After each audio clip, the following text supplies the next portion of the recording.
We've all been there. You really need your phone, but it's only got a few % of battery left and you haven't got a charger. Well, an Oxfordshire company could be coming to your rescue. Aircharge is the world leader in putting wireless charging points in public venues, and it works with the likes of Virgin Atlantic and McDonald's. Its chief executive, Steve Liquorish, is here, along with Jags Manhota, who runs UK outlets of the Canadian coffee shop brand Second Cup, and who has just installed Aircharge points in his new Birmingham branch. So, afternoon to you both, gentlemen. Afternoon. Steve, this is compatible with all phones, yeah?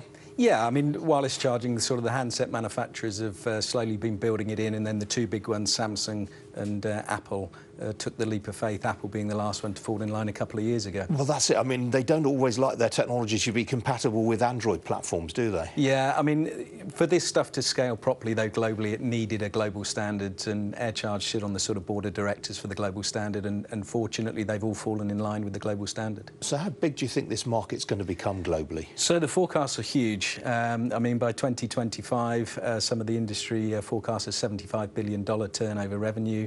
We're going to see over 1 billion devices supporting wireless charging by 2020. So yeah, it's a real consumer shift in behaviour from the traditional cabled charge that we've all got used to. And you allow your customers to decide how much they charge for this service, is that correct? We don't charge for it. We're actually quite dogmatic that it's a bit like Wi-Fi. We saw Wi-Fi fail in certain venues when it was charged for, and it's a bit like water. We expect it for free, and power's no different. So how do you eat? How do you make your money? How do we make our money?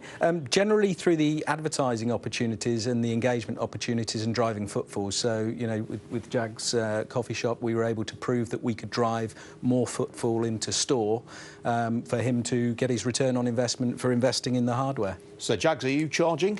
Is this a free service? Absolute free service, and it's been a great introduction into our cafe, as it's driven anything between 80 to 120 additional footfalls into the cafe. And you can put that, you can link that to the fact that you're running this service? Oh, definitely. There's a link between offering something, what I'd call a unique reason to visit, and this is a unique reason to visit if you're passing by and you need your phone charging. And as Steve's already mentioned, your phone's on the low battery charge. You can see it now on the screen, see what it looks like there. I mean, so it doesn't take up a lot of space or anything like that? No, we have 6 units in the Birmingham one, Birmingham New Street Cafe, and and you just put your phone down. They're there in the window on the breakfast bar. And what about the hardware, Steve? Where do you source that from? So we actually have the kit made by the same company that produced the Apple iPhone, so we're very much an industry-grade technology company.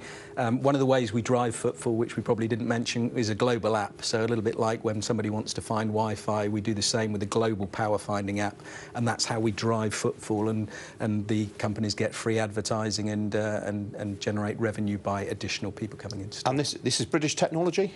It is very much British technology. The standard's an open standard. We do our bake on the electronics. We worked with Oxford University and Reading University on a couple of their knowledge transfer exchanges, and then slowly built up our knowledge base in the world of electronics. And are you profitable yet? We're getting there. We're reinvesting. Most of the money that's being generated is reinvesting like tech. It doesn't stand still. So we're constantly pushing the boundaries on where we see IoT and the fact that it's a connected cloud system, so we can feed information back to the big brands. All right, got to leave it there. Steve Liquorish, Jags Manhota, thanks very much both.